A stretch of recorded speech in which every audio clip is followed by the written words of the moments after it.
അപ്പൊ സുഹൃത്തുക്കളെ, സ്വാമിയെ ശരണയ്യപ്പ. ആദ്യം തന്നെ പറയട്ടെ, ഭഗവാൻ അയ്യപ്പനെ തൊട്ട് കളിച്ച ആരും നേരം പോലെ പോയിട്ടില്ല. അവര് കുടുങ്ങിയിട്ടേ ഉള്ളൂ എന്നുള്ളതാണ് ഈ വീഡിയോയില് ഈ പെൺകുട്ടി പറയുന്നത്. അച്ചട്ടാണ്, ഒന്ന് കേട്ടോക്കൂ. അയാളിന് എത്ര ജന്മം എടുത്താലും ഈ കാണിച്ചുകൂട്ടിയ പാവമൊന്നും തീരാൻ പോണില്ല. അതിന്റെയാണ് ഇപ്പൊ അനുഭവിക്കണത്. നമ്മൾ കാണുന്നുണ്ട്. ഇപ്പൊ നമുക്ക് ലിസ്റ്റ് എടുത്ത് നോക്കുകയാണെന്നുണ്ടെങ്കിൽ അയ്യപ്പനോട് ദ്രോഹം ചെയ്തിട്ടുള്ള ഒരാൾ രക്ഷപ്പെട്ടിട്ടില്ല. അത് ഒന്നല്ലെങ്കിൽ മറ്റൊരു രീതിയിൽ കൃത്യമായിട്ട് ഇട്ടിട്ടുണ്ട്. കണ്ടില്ലേ എന്താ പെൺകുട്ടി പറഞ്ഞേ? അയ്യപ്പനോട് ദ്രോഹം ചെയ്തിട്ടുള്ള ഒരാളും നേരം പോലെ പോയിട്ടില്ല.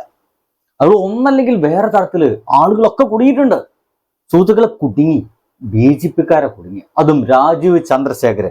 എന്താ കുടുങ്ങിയെ? കേട്ടോക്കിയേ, കൃത്യമായിട്ട് കേട്ടോക്കൂ.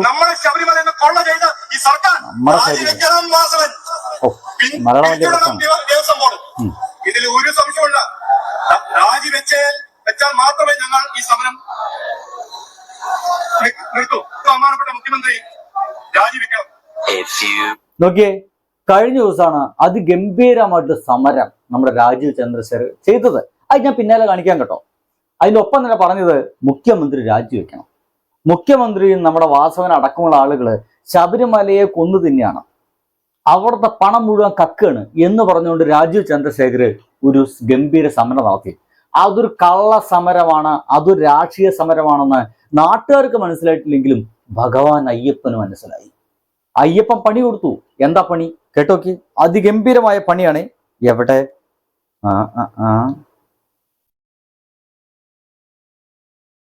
എനിക്ക് അയ്യപ്പൻ പണി തന്നു എന്ന് സംശയമുണ്ട്. കാരണം ഞാനിപ്പോൾ മൊബൈലിൽ ആ ഒരു വീഡിയോ നിങ്ങൾക്ക് കാണിച്ചു തരാൻ നിൽക്കരുത്. മൊബൈൽ ആ സ്വിച്ച് ഓഫ് ആയിപ്പോയി. ഒന്ന് ആലോചിച്ച് നോക്കി. അപ്പോൾ നമുക്ക് കിട്ടിയ പണിയായിട്ടാണ് ഞാനിപ്പോൾ അതിനെ കാണാൻ ആഗ്രഹിക്കുന്നത്. നിങ്ങളെന്താണ് ആഗ്രഹിക്കുന്നത് മനസ്സിലാവുന്നില്ല.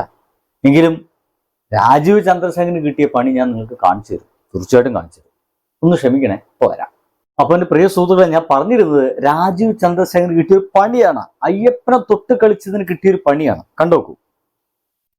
നമ്മളെ ശബരിമല കൊള്ള ചെയ്ത ഈ സർക്കാർ രാജിവെക്കണം. വാസവൻ പിരിച്ചുവിടണം. ദേവസ്വം ബോർഡ്. മലയാളം വലിയ ഒരു സംശയമുള്ള വെച്ചാൽ മാത്രമേ ഞങ്ങൾ ഈ സമരം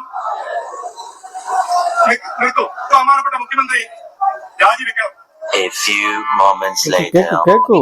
കർണാടകയിലെ സർക്കാർ ഭൂമി മറിച്ചുവിറ്റ BJP സംസ്ഥാന അധ്യക്ഷൻ രാജീവ് ചന്ദ്രശേഖർ 175 ഏക്കർ ഭൂമി മറിച്ചുവിറ്റ 313 കോടിയുടെ തട്ടിപ്പ് നടത്തിയെന്നാണ് പരാതി. എങ്ങനെയുണ്ട്? 175 കോടിയുടെ, അതായത് 300 കോടിയുടെ 175 എന്തോ ഏക്കറങ്ങളുടെ ഭൂമിയൊക്കെ മറച്ചു വിറ്റിരിക്കുന്നത് കർണാടകയിൽ. അപ്പോ BJP-ക്കാരൊക്കെ അവസ്ഥക്ക് ആലോചിക്കുക. അത്രയ്ക്ക് കള്ളത്തരത്തിലുണ്ട്, അത്രത്തിൽ അഴിമതിയിൽ ഇങ്ങനെ മുങ്ങി നടക്കുകയാണ് ഈ രാജീവ് ചന്ദ്രശേഖർ അടക്കം.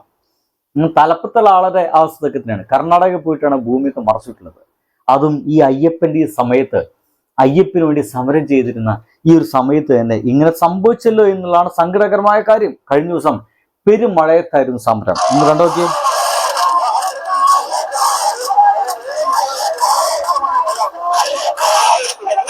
അയ്യപ്പോ അയ്യപ്പോ അയ്യപ്പോ അയ്യപ്പോ അയ്യപ്പ അയ്യപ്പ.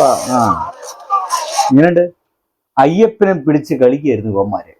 രാജീവ് ചന്ദ്രശേഖർ അടക്കമുള്ള ആളുകള് അയ്യപ്പനെ പിടിച്ചിട്ട് എങ്ങനെയെങ്കിലും കേരളത്തില് അധികാരത്തിൽ കയറാൻ പറ്റുമോ എന്നുള്ള ശ്രമം നടത്തി നോക്കിയതാണ്. പക്ഷെ അയ്യപ്പൻ പണി കൊടുത്തു. 8ന്റെ പണിയാണ്. ഇനി തല പൊങ്ങില്ല. കൊള്ളാം അല്ലേ? ഇതല്ല ആ ചേച്ചി കുറച്ച് നേരത്തെ പറഞ്ഞിരുന്നേ. എവിടെ ചേച്ചി? എവിടെ? അയാളിന് എത്ര ജന്മം എടുത്താലും ഈ കാണിച്ചുകൂട്ടിയ പാവമൊന്നും തീരാൻ പോണില്ല. അതിന്റെയാണ് ഇപ്പൊ അനുഭവിക്കണത്. നമ്മൾ കാണുന്നുണ്ട്. ഇപ്പൊ നമുക്ക് ലിസ്റ്റ് എടുത്ത് നോക്കുകയാണെന്നുണ്ടെങ്കിൽ അയ്യപ്പനോട് ദ്രോഹം ചെയ്തിട്ടുള്ള ഒരാൾ രക്ഷപ്പെട്ടിട്ടില്ല. എങ്ങനെയുണ്ട്? അയ്യപ്പനോട് ദ്രോഹം ചെയ്തിട്ടുള്ള ഒരാൾ രക്ഷപ്പെട്ടിട്ടില്ല. അപ്പൊ രാജീവ് ചന്ദ്രശേഖർ രക്ഷപ്പെടില്ല. പിന്നെ ഹാൻഡ്സ് തടിയെ കയറ്റിയിട്ട് K. സുരേന്ദ്രൻ രക്ഷപ്പെടില്ല. പിന്നെ ഇരുമുരുകിട്ട് താഴ്ത്തിടാൻ നോക്കിയ ഒരാളുണ്ടല്ലോ, വിഷകല, രക്ഷപ്പെട്ടിട്ടില്ല. അപ്പോ സംഗതി പറഞ്ഞതിൽ കാര്യമുണ്ട് കേട്ടോ, അല്ലേ? അപ്പൊ ബൈ.